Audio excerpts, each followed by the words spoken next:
of all these negative things, you know, you get positive pressure ventilation now because you have the endotracheal tube. So you're talking about the intrathoracic pressure now gets bigger. You get these people that were already dehydrated because they're so short of breath, so they don't have a lot of volume to begin with. Now you're dropping their volume even more by increasing the pressure. So you drop their preload, so their cardiac output goes down. And it's not uncommon to get hypotension and cardiac arrest. Again, it's not part of your protocol, but I think anyone would support it if you know you have a sick patient that may need to get intubated. You know, when I was a paramedic, I would give them 2 liters wide open. Because I know if this is someone that's going to get intubated, they're going to drop their pressure. And it's going to take you a while to get the fluid in. You know, if someone has CHF and they're 80 years old, don't give them 2 liters wide open. But I'm talking about, you know, if you have a young person with really bad asthma, that you're thinking, hey, maybe this guy's going to need CPAP, maybe this guy's going to get intubated. You know, it's hard to hurt them. And some people argue that giving them fluid helps clear up the mucus as well. If they crash, you know, one of the things you have to think about is attention pneumo, because you're thinking they already had these really distended airways, now you're increasing the pressure. It's not difficult to give them attention pneumo. First thing you do is disconnect it from the BBM, push on their chest, see if you can get some of that volume out. You guys know how to do a needle thoracostomy. And then you can also get severe respiratory acidosis and apnea, and that can precipitate arrest. And part of that is just because you're not breathing as fast as they were before you intubated them. And then they have a period of apnea usually during intubation. Any questions about that? Yeah, so it's not something you want to see, but it's something where you know, kind of like when something goes wrong, you want to have your checklist in your mind before. You know, if this guy crashes after I tube him, you know, what am I going to do? I'm going to disconnect him, I'm going to push on his chest, I'm going to think about attention pneumo. These are all the things you want to think about beforehand.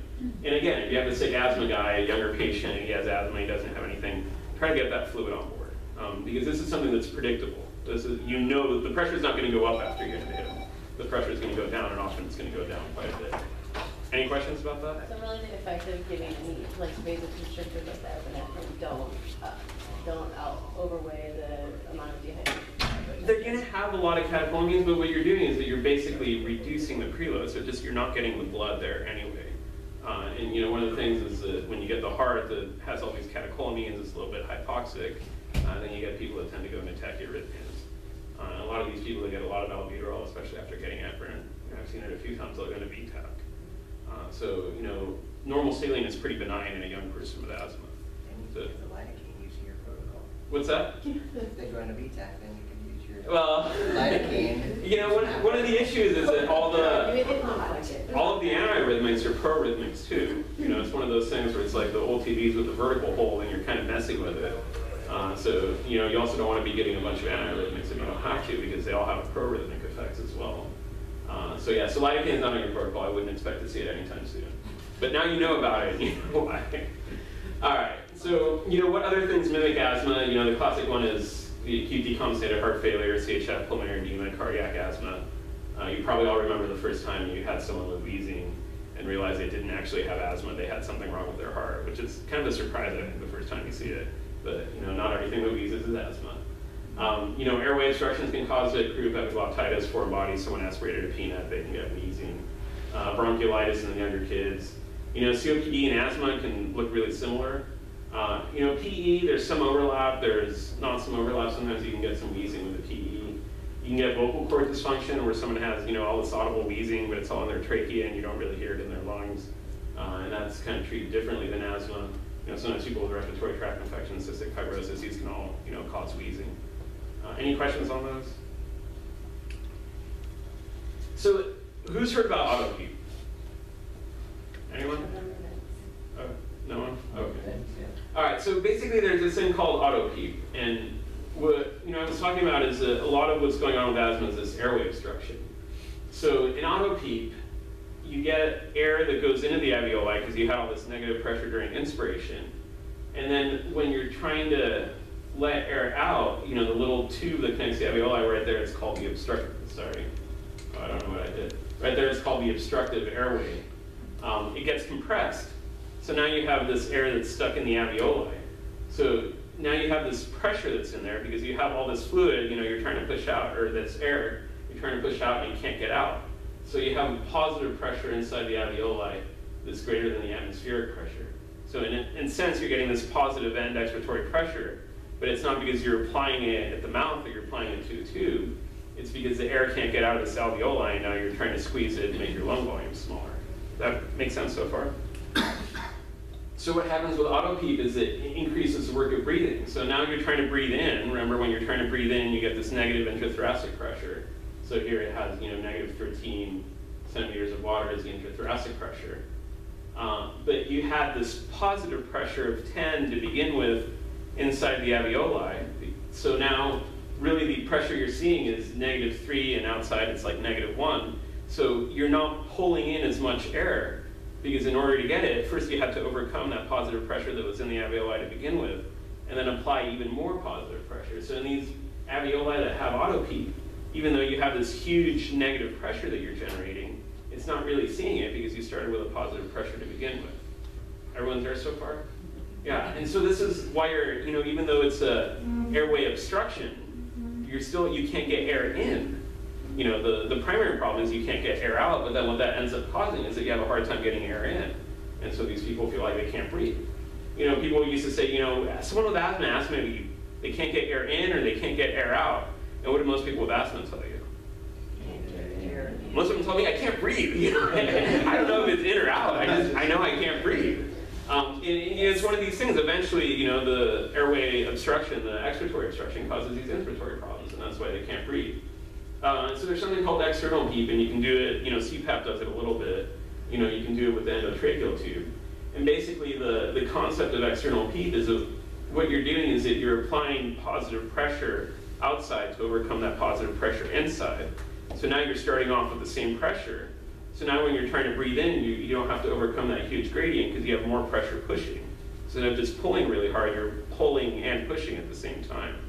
And that helps get air, and especially people that are on a ventilator. Because the way the ventilators are triggered is that it senses the negative pressure.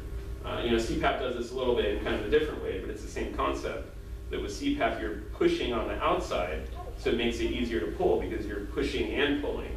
You're not just pulling. Does that make sense? And so that's one of the reasons why CPAP works. This is sort of just another thing talking about the same pressure, but using external PEEP to, it's comparing it to a waterfall. If you make the waterfall closer, then you don't have to overcome as much pressure. But it does all these things. It reduces ventilatory demand. It reduces flow resistance, all that. Won't get into that too much, but any questions about that? All right, so CPAP. Why do we use CPAP? Or what is CPAP? Does anyone know what CPAP is? Continuous positive airway pressure. Yeah, there you go. So it kind of is what it says it is, right? It's continuous, and it's positive airway pressure. So, the point with CPAP, which is different from BiPAP or BPAP, depending on how you call it, is that it's trying to apply the same pressure all the time. So it's like you have, a blower, and it's blowing at 10 centimeters of water the whole time. So when you breathe in, that pressure is going to drop a little bit because you have your negative pressure. When you breathe out, that pressure is going to go up a little bit because you have a positive pressure. But it's basically trying to supply the same point through the entire respiratory cycle. The machine doesn't try to sense if you're breathing in or you're breathing out or what you're doing. Just, I'm going to blow at a certain amount to help get air in. And that's what you guys have on the ambulance. So non-invasive positive pressure ventilation. When are you not going to use it? And some of these are absolute, some of these are relative. But are you going to use CPAP on someone who's apneic? Right, because they're not breathing, right? So you put the hose on there, they're still not breathing, and it's not going to work. We used to have those old things where the demand valve things where you could push on it and sort of ventilate them that way, but this isn't a demand valve, it's just pushing, it's not going to work. People with hemodynamic instability, it's a little bit controversial. Again, you get someone who's tachycardic, borderline hypotensive, you put CPAP on them, their pressure's going to go down a little bit, it could make that worse. That being said, if someone's completely stable, you wouldn't put them on CPAP either. So this is one of those relative things. If someone's uncooperative, there are different ways of getting them to do it. But if they absolutely will not tolerate CPAP, it's hard to force them to do it. You'll see a lot of different variations in technique for how people apply CPAP or BiPAP. If you have time and you can sort of get the machine started, give the mask to the patient, let the patient hold it, sort of let them put it up to their face and sort of do it gradually, maybe start with a lower pressure. That tends to work better. You get someone who can't breathe, and you put this thing on their face, they get claustrophobic, they feel like it's suffocating them. Often that won't work well. But if you can sort of adjust the machine and titrate it up slowly, try to give the patient control over it. So say, I'm going to suffocate you with this mask on your face. like, here's this mask, it's going to help you. Why don't you hold it? Try to put it up to your face and sort of do it gradually. You tend to have much better success. Because these are, anxious people that can't breathe, and a lot of them really don't appreciate having something smashed on their face. Recent surgery, they've had esophageal surgery, they had head and neck surgery. You certainly don't want to apply a lot of positive pressure. Craniofacial trauma, if someone has a skull fracture or something else, you really don't want to apply it. In burns, there's some people think it's contraindicated, which it probably is. If someone has an airway problem with burns, they should probably get intubated. They probably shouldn't get something that doesn't protect their airway. If they're vomiting, if they can't manage their secretions, if you've ever seen someone vomit on CPAP, it's not pretty. So that's certainly not something you want to do. And if they have an impending upper airway obstruction, again, CPAP isn't like an ET tube. It doesn't secure the upper airway. So if they have an upper airway obstruction and you apply something distal to the obstruction, it's not going to help. So any questions? It's pretty much in line with what you guys have seen before. So what's the evidence for using CPAP in asthma? So this is a study, randomized placebo-controlled trial. This was BiPAP, but CPAP works as the same way in asthma attacks. This was an ED-based study. Decreased rate of hospitalization without CPAP, 62% got hospitalized, or with BiPAP, without BiPAP, 62%. With BiPAP, 17% got hospitalized. So that's a huge decrease in hospitalization. And in these days when we're talking about cost and length of stay and all these hospital-acquired diseases, you can do something to get someone not admitted to the hospital or not on a ventilator or not in the ICU. You're doing them a huge favor. So definitely works. Pre-hospital CPAP, there's, since this came out, there's been lots more studies. But this is a out-of-hospital CPAP versus usual care. So 71 patients were randomized to CPAP versus usual care. This wasn't just asthma, this was CHF, COPD, and asthma. CPAP resulted in a 30% decrease in intubation and a 20% decrease in mortality. Does anyone know what a number needed to treat is? So if you get a study and you get the numbers, you can get something called the absolute risk reduction. So how much your intervention reduces the risk. And then based on the absolute risk reduction, you can calculate something called the number needed to treat, which is how many times you would have to do an intervention to see the result. So if you give someone a statin to prevent a heart attack, the number needed to treat is somewhere in the hundreds of how many people you have to put on a statin. It might be in the thousands, depending on what study you look like, to prevent a heart attack. This is somewhere number needed to treat is 3. If you had 3 people with respiratory failure and you gave all 3 of them CPAP, then one of them wouldn't need to be intubated, who otherwise would have needed to be intubated. So that's huge. There aren't a lot of things in medicine where you can do something 3 times and see the outcome. Usually you're doing it dozens or hundreds or thousands of times and seeing the outcome. And hopefully this mirrors your experience, because I know where I was working, we used to see a lot of decompensated heart failure, a lot of pulmonary edema.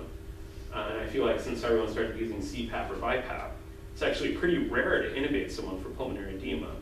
Whereas we used to do it all the time, because other than nitro, you didn't really have anything you could do for them. So I love CPAP and BiPAP. Hopefully you guys are comfortable with it and use it too. But I think it's been a huge game changer for things like pulmonary edema.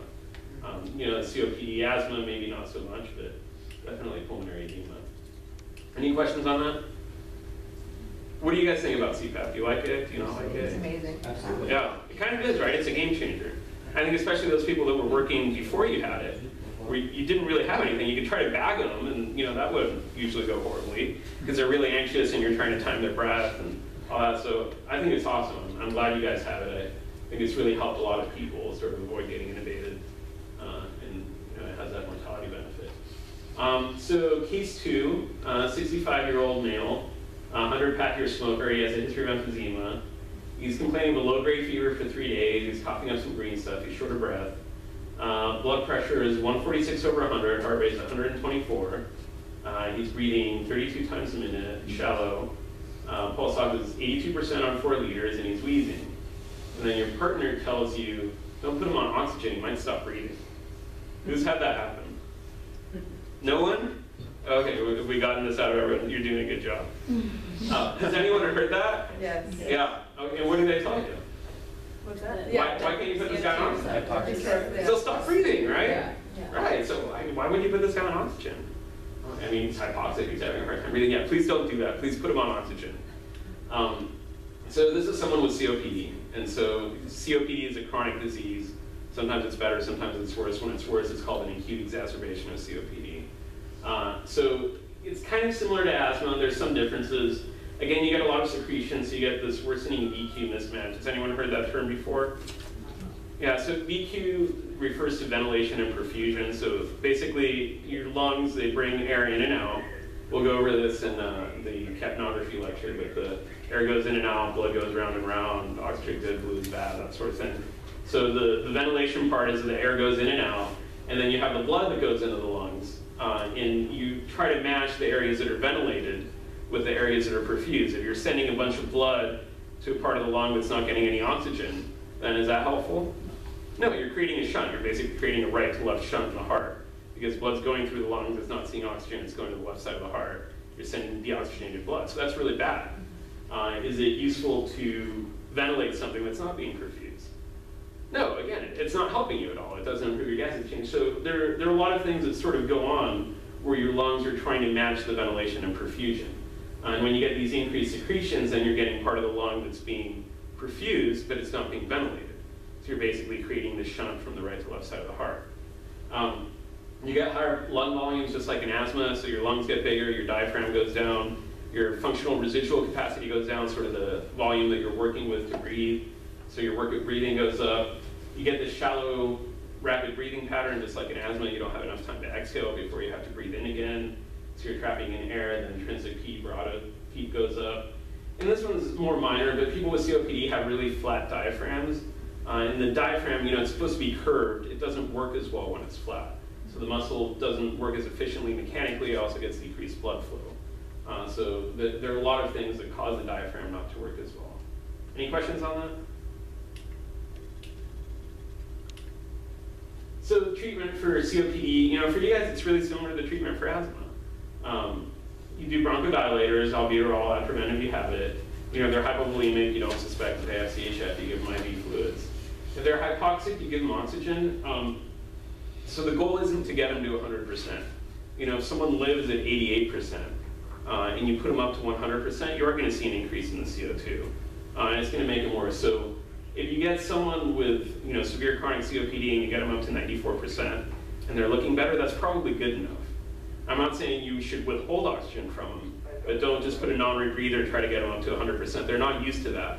And if we have time at the end, we'll talk about why that's actually hurting them and why that is going to make their CO2 go up. But it's not because they're going to stop breathing. It's because you're changing the physiology and you're worsening that shunt.